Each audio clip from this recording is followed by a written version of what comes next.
দাদু আমরা আম্মিরা কখন আসবে প্লিজ? তোমার আম্মি এই তো এখন চলে আসবে। কেন আফির জন্য খারাপ লাগতেছে? হ্যাঁ, ওদেরকে দেখাতে। ও তোমার বার্থডে কেক দেখাবো আফিকে? এই তো চলে আসবে, এখন মাগরিব নামাজ পড়ছে তো এখন চলে আসবে ইনশাআল্লাহ। এখন ওর দিকে হ্যাঁ এখন চলে আসতেছে। এখন ওদের জিটু গাড়ি জিটু আসবে, জেঠু আসবে, সবাই আসবে, মানাফ আসবে, মানাফ আসবে, জেঠু আসবে, আফি আসবে, আম্মি আসবে। আজ আমার রাজ্যে বড় বাদশার জন্মদিন। আপনারা সবাই বেশি বেশি করে দোয়া করবেন আল্লাহ পাকে যেন তাকে নেক হায়াত দান করে এবং মানুষের মতন মানুষ গড়ে তুলে।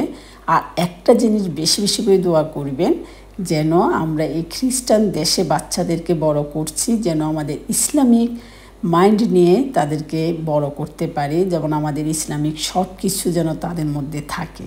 কারণ বাইরের দেশে আমরা যারা সন্তান নিয়ে আছি আমাদের এই দুশ্চিন্তাটা থাকে যে তাদেরকে আমরা কতটুকু ইসলামিক মাইন্ডে চলাফেরা করাতে পারবো। তাই বেশি বেশি করে দোয়া করবেন আল্লাহ পাকে যেন নেক হায়াত দান করে, সাথে সুস্থতা দান করে, সাথে যেন তাদের মন মানসিকতা ইসলামিক মাইন্ডে রাখে। যাই হোক, আজকের এই অনুষ্ঠানটা জন্মদিনের ঠিকই, কিন্তু আমরা জন্মদিন পালন করি না।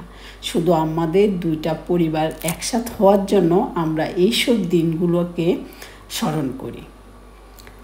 কারণ আমার কাছে যেটা মনে হয় আমরা যদি আমাদের পরিবারের বন্ধনটা ধরে রাখতে হয় তাহলে কিন্তু আমাদের মাঝে মাঝে একসাথে ঘুরতে যেতে হবে, খেতে হবে, আড্ডা দিতে হবে।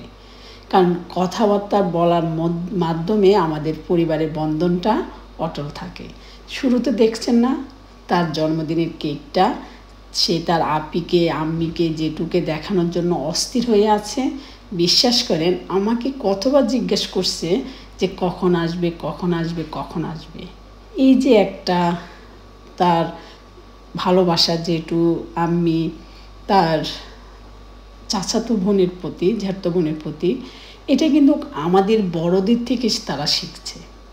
এটার জন্য আমাদের অবদান আছে, আমার দুই বৌমার, আমার ছেলের, আমার। কারণ আমাদের মধ্যে যখন তারা দেখছে যে হ্যাঁ আমরা একসাথে মানে আমরা চাই একসাথে পরিবারটা থাকবে, তখন তারাও বাধ্য হয়ে একজন অন্যজনের প্রতি এই টানটা সৃষ্টি হয়েছে। কারণ সবসময় ছোটো বাচ্চারা হলো ফটোকপি, আমরা বড়রা যা করব ছোটরা কিন্তু তাই করবে। তাই কখনো পরিবারের কোনো অনেক পরিবারে আছে টুকটাক বিষয় নিয়ে, সম্পদ নিয়ে, টাকা পয়সা নিয়ে একটু মন কষাকষি হয়, কিন্তু বাচ্চাদের সামনে এগুলো নিয়ে আলোচনা করবেন না। বড়রা আলাদা আলোচনা করি সেটা মীমাংসা করে ফেলবেন। কারণ ছোটরা যখনই দেখবে বড়রা একজন অন্যজনের সাথে কথা বলতেছে না বা একজন অন্যজনকে খোঁচা মেরে কথা বলতেছে, তখন কিন্তু তাদের মন মানসিকতাও ওইভাবে তৈরি হবে। এই যে দেখেন আমি যেভাবে বলছি আমার দুই বৌমাকে যে তোমরা মাসে 4টা সপ্তাহে তোমরা ছুটি পাও 4 দিন, 2 দিন তোমরা তোমাদের বন্ধু বান্ধব বা অন্য কোনো অনুষ্ঠানে থাকবা, আর 2 দিন তোমরা দুই পরিবার একসাথে থাকবা। একদিন বড় বৌমা আয়োজন করে, একদিন ছোট বৌমা আয়োজন করে। তাতে কি হয় বাচ্চারা যে একসাথে হচ্ছে এইটা তাদের বড় হলেও তারা এই জিনিসটা ইনশাল্লাহ ধরে রাখতে পারবে। যাই হোক, আমাদের আজকে ইয়ন আর মিরেল এদের দুইজনকে আমাদের বলা লাগে না, এরা ছোটোবেলা থেকে আমার ছেলের মতন চলে আসে, তাই চলে আসছে, এদেরকে আমরা বলি নাই। আসতে সুন্দর গিফটও নিয়ে আসছে, কিন্তু আমার ছেলের সবচেয়ে বেশি গিফট পছন্দ হয়েছে তার আম্মি আর তার জেঠুর। দেখেন না অস্থির হয়ে গেছে। আর আমার এই স্কার্টিং সেটটা আমি তাকে 1 সপ্তাহ আগে দিয়ে দেওয়াতে সে আজকে জন্মদিনের গিফট আমার তরফ থেকে পাই নাই। আমাকে বলছে দাদু আমার জন্মদিনের গিফট কোথায়? আমি তোমাকে দিয়ে দিছি। বলো ওইটা তো আমার জন্মদিনের গিফট না। যাই হোক, আমার কাছে ভালো লাগছে সবচেয়ে আমার নাতি নাতনিদের এই আনন্দটা। খাবার দাবার কিছুই আর আমার ভালো লাগে না। আর আমার এই টুনটুনি পাখিটা আমার ঘরটা কেন পছন্দ করে জানেন?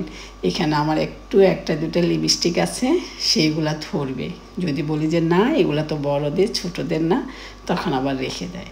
কারণ বাচ্চাদেরকে সবসময় বুঝাই বলতে হবে। যদি ধমক দিয়ে আপনি যখনই বলবেন যে না এটা ধরবা না, ওরা কিন্তু ওইটা বেশি করে ধরবে। যাই হোক, আপনারা সবাইও আপনাদের পরিবারের বন্ধনটা ধরে রাখতে চেষ্টা করবেন। দূরে থাকেন, কাছে থাকেন, একসাথে থাকেন, কিন্তু মাঝে মাঝে একসাথে হবেন। ভালো থাকবেন।